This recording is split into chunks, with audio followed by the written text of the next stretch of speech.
Сегодня в стенах замечательного НИИ ухо-горло-носа государственного учреждения, государственное учреждение? Да, федерального уровня. Да, федеральное учреждение. Мы проводим очередную съемку, да, с нашим замечательным доктором. Опять же, я пытался запомнить все, не могу запомнить. Кандидат медицинских наук, старший научный сотрудник отдела патологии верхних дыхательных путей, сомнолог, отоларинголог, доцент учебно-методического отдела СПБ НИИ ухо-горло-носа Будковая Марина Александровна. Марина Александровна, я ничего не упустил, нет, надеюсь? Вы знаете, или что-то упустил? Нет, вы не упустили, просто немножечко с последней встречи изменился еще штат, скажем так, моего поля действия, и на сегодняшний день я еще ассистент кафедры отоларингологии и офтальмологии в университете Петра Великого.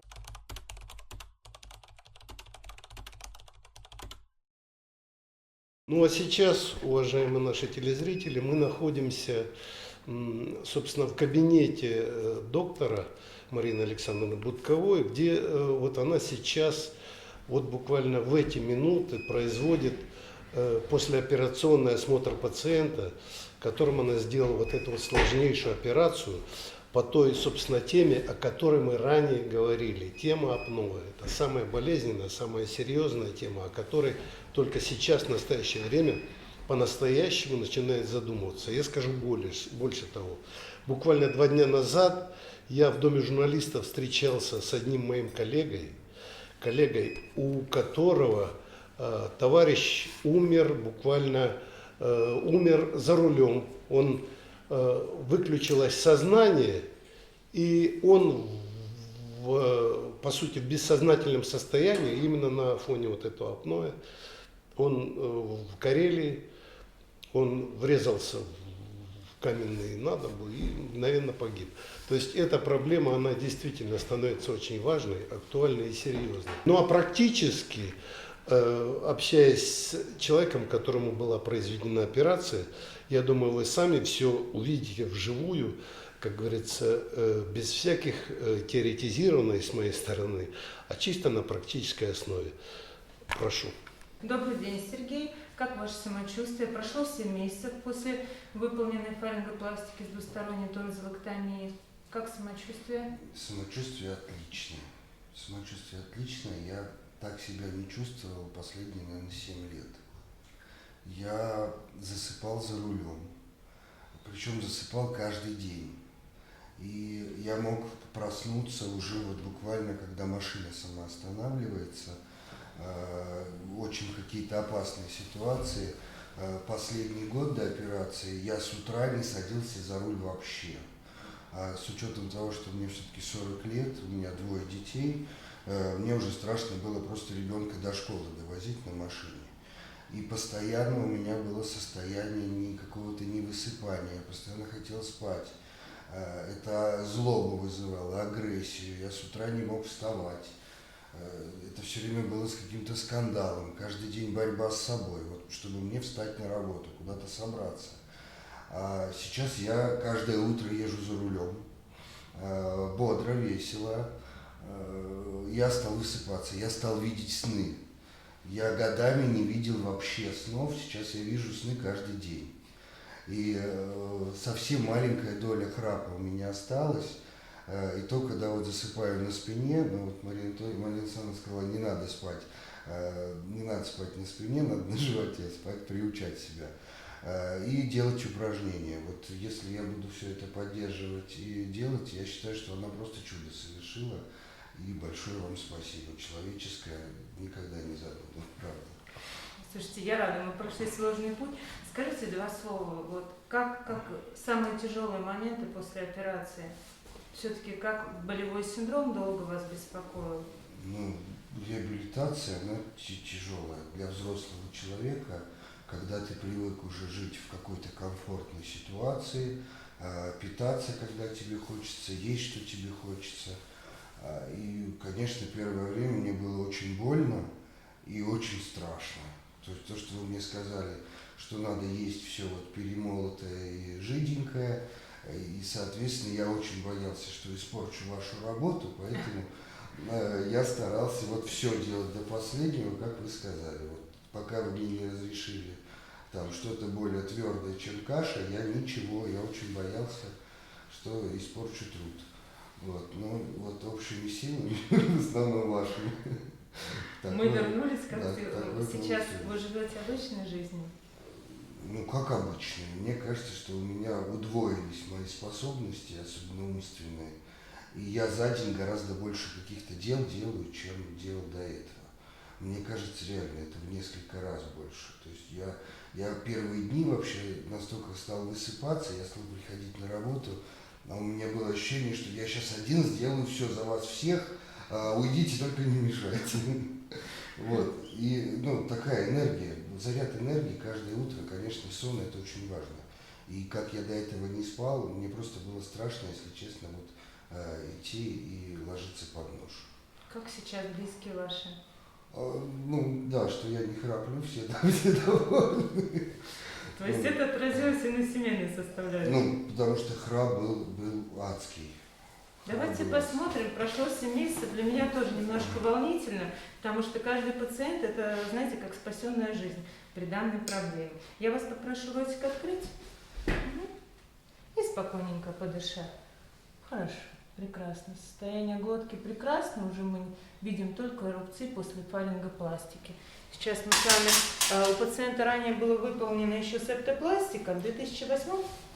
Да? Мы сейчас посмотрим по дыханию, что тут. Тут абсолютно хороший результат септопластики, поэтому все эти моменты всегда учитываем общую составляющую. Со стороны ушек дискомфорта сейчас нет, при глотании, приеме пищи.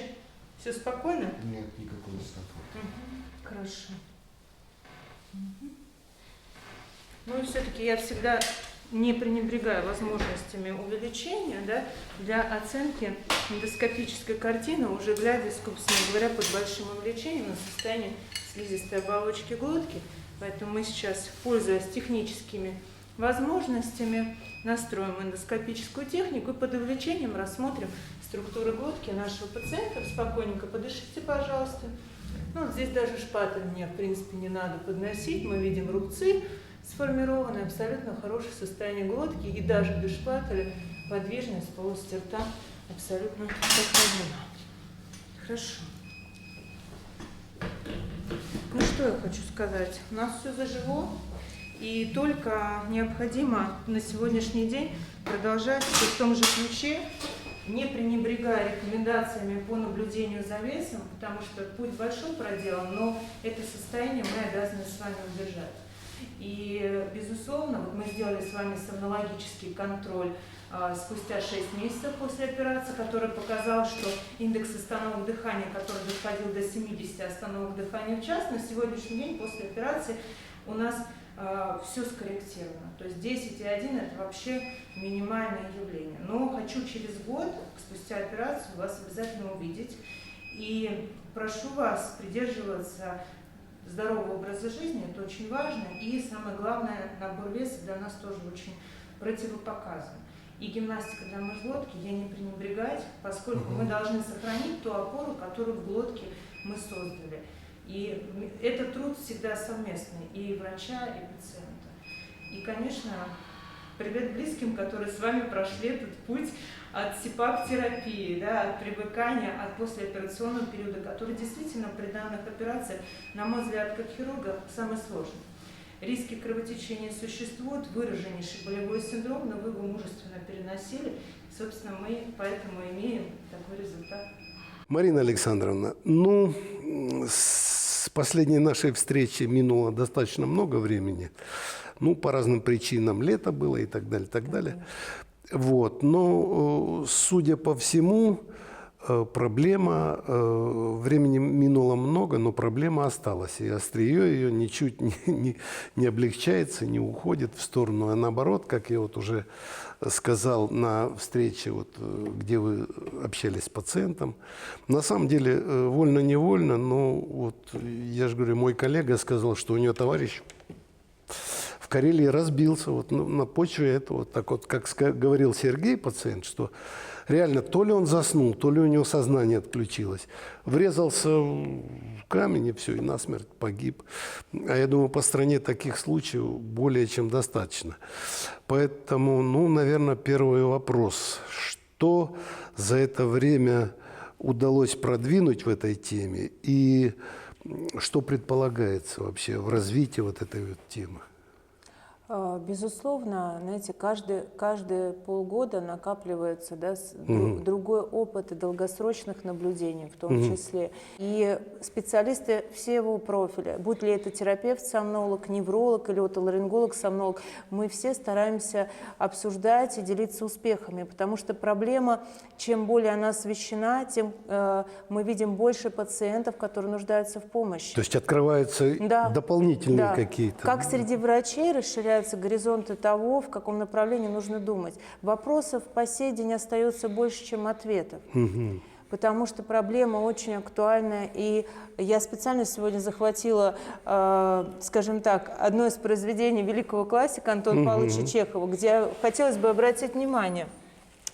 Безусловно, нам со школьной поры известно, что есть такое произведение «Толстый тонкий». Кстати, Чехов был врач, между прочим, вообще-то. Почему, собственно, это произведение классики отечественной захватило с собой? Поскольку всем кажется, что пациент должен иметь избыточную массу тела.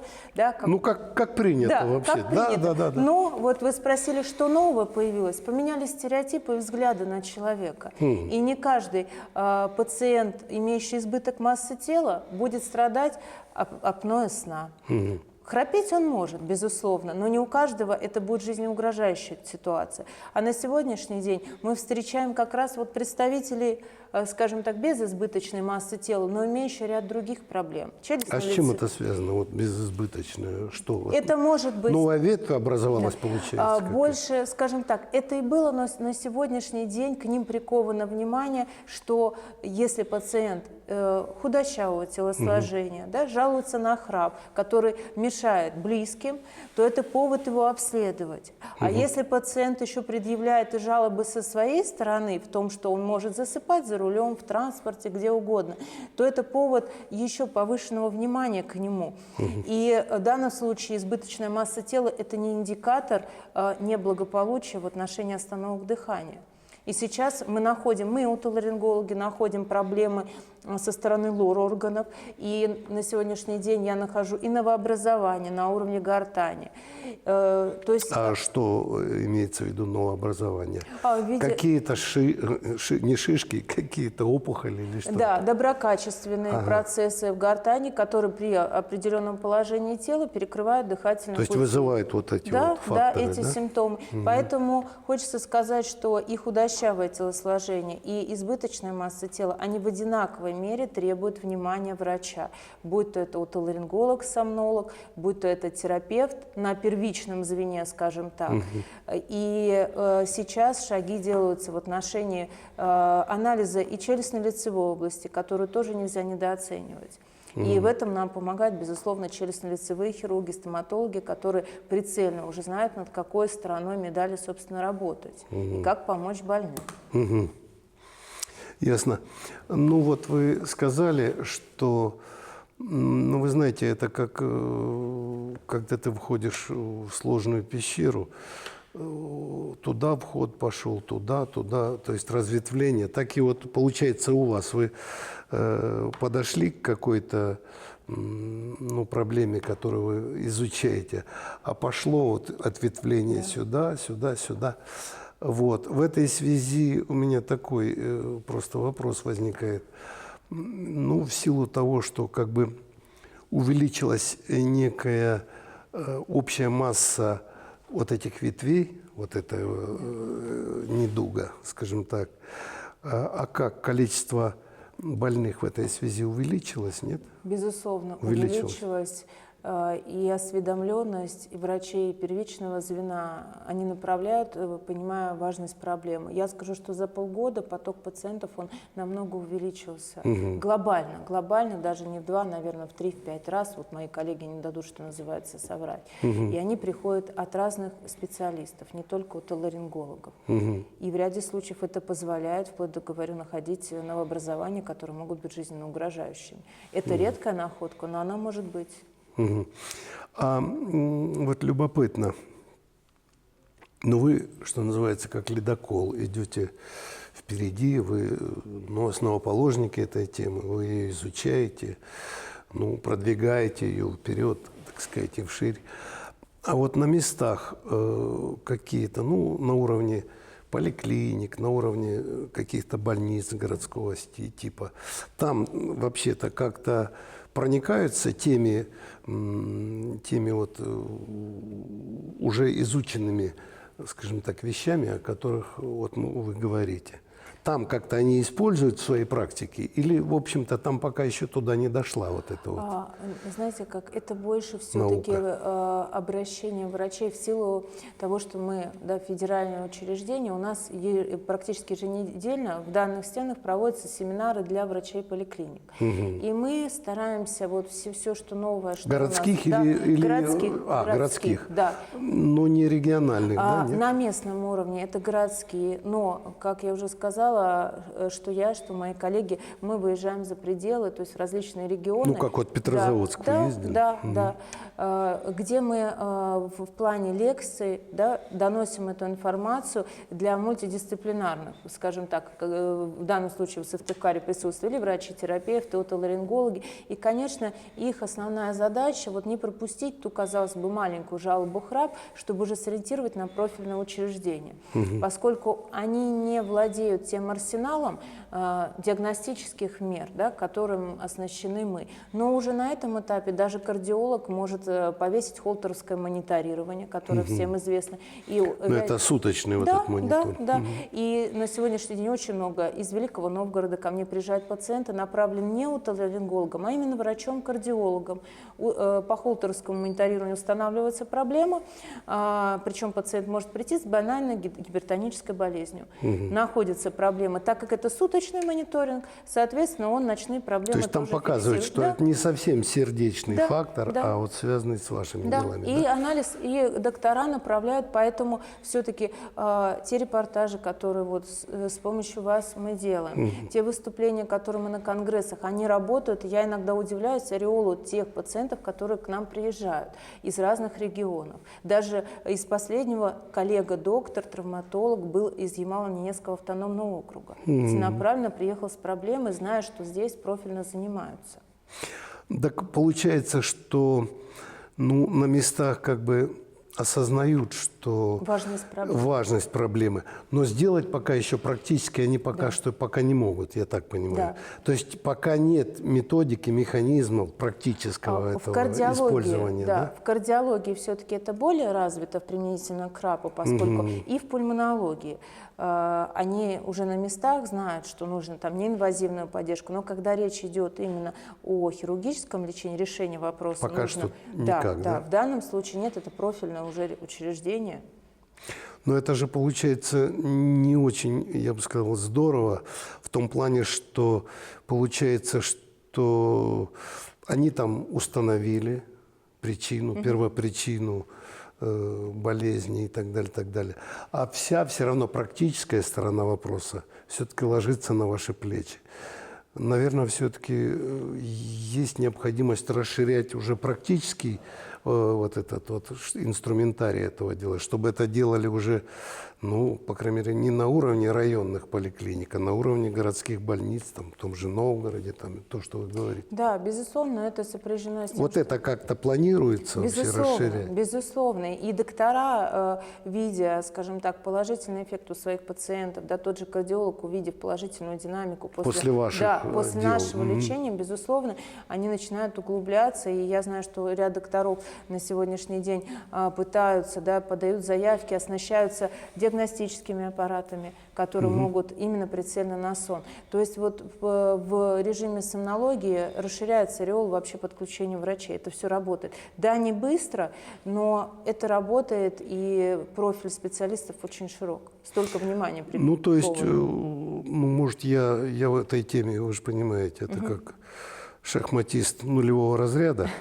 Вот. Но в моем понимании это получается, что нужно докторов с мест привозить сюда к вам на практические семинары, чтобы они уже вживую видели, как эти операции делаются, по какой методике, какие особенности этого дела. Может, я не так понимаю? Нет, вы абсолютно правы. На сегодняшний день мы занимаемся последипломным, наше учреждение, последипломным образованием врачей. В ряде случаев, проводя как диагностические обследования наших пациентов, я вижу докторов, которые стоят за спиной и спрашивают, задают вопрос, а что вы такое делаете? А вот это, то есть пошаговые, эти вещи. Потому что мало, скажем так, приступить к хирургии, нужно знать диагностические основы, на что полагаться, чтобы об этой хирургии дальше думать.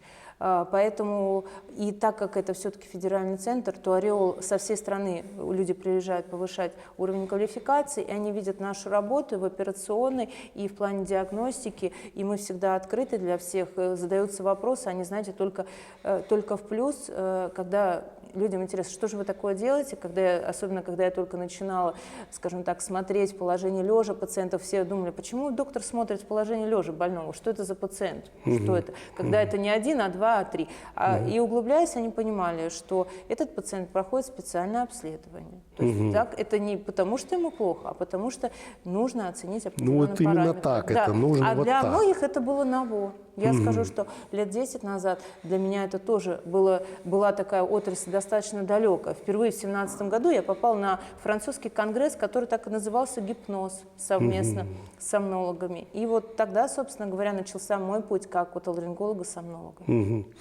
Ну, Марина Александровна, я, может быть, я со стороны так сужу, да? Мне кажется, что, ваш институт, и оснащен неплохо, может, я чего-то не знаю. Может, чего-то нужно добавлять, что-то. Наверное, это так. Нет, я к вопросу о чем. Вот я знаю всякие НИИ, там Алмазова, допустим, да.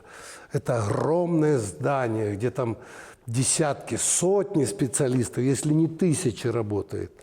Ваш НИИ, он очень компактный такой. Он как-то, он какое-то такое, маленькое такое здание в центре города. Очень такой занимает, очень небольшой объем. Я к вопросу о том, что в силу этих больших проблем серьезных, нет ли замыслов у вашего руководства, может быть, на уровне города, на уровне, может, дальше, выше, в общем-то, расширить границы института и его немножко, может быть, пару соседних зданий оттяпать, что называется, или в другое место перевести, где больший состав профессионалов работал, большее количество и больший охват пациентов был бы.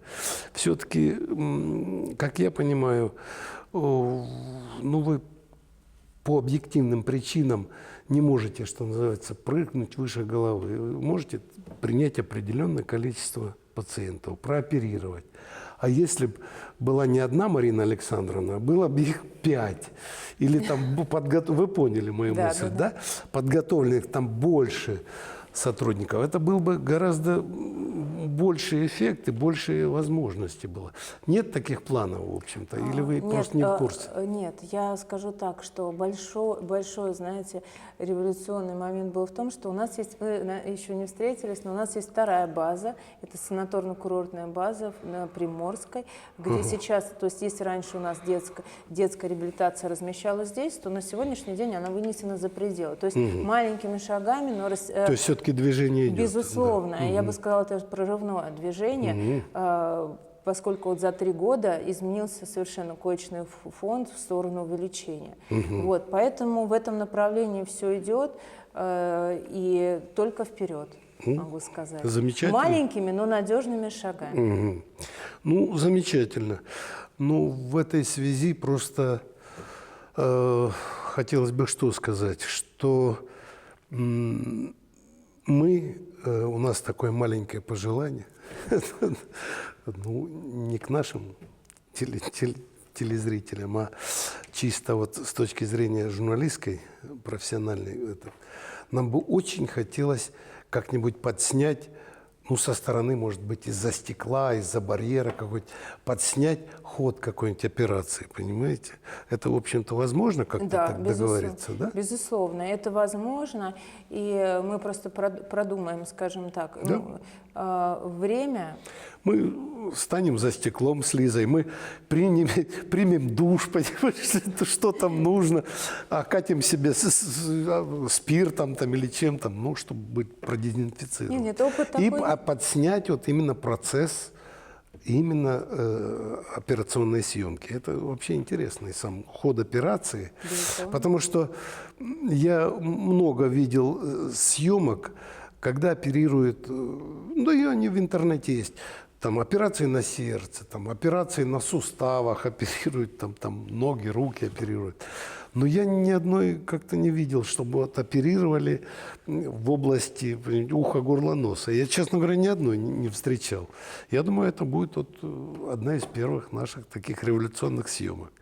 Я думаю, что мы этот вопрос с вами порешаем. Ну, друзья мои, я думаю, что мы сегодня немножко еще раз эту тему затронули, мы ее расширили, углубили, как в свое время говорил незабвенный наш генсек. Вот. И я думаю, что в перспективе, я думаю, мы будем продвигать эту тему в силу того, что она имеет очень важный человеческий, личностный характер, потому что если апноэ с точки зрения уже болезни – это одно, а с точки зрения семейных взаимоотношений, когда в каждой третьей семье там до скандалов доходит, когда муж храпит, а не дай бог жена храпит, и такое бывает, вы знаете, я встречал такие вещи. У меня там пару приятелей говорят: слушай, я ухожу в соседнюю комнату и беруши вставляю, потому что у меня храпит жена, как ефрейтор на фронте, честное слово. Поэтому это на самом деле это еще и социальный очень важный аспект. Поэтому я думаю, что мы будем продолжать наши творческие взаимоотношения. И мы уже напросились, я думаю, что в какие-то перспективе, ну, отдаленные, ближние, мы обязательно отснимем процесс, операционный процесс. Ну и Марина Александровна нас будет держать в ходе продвижения этой темы во времени и в пространстве. На этом мы с вами на сегодня прощаемся. До новых встреч.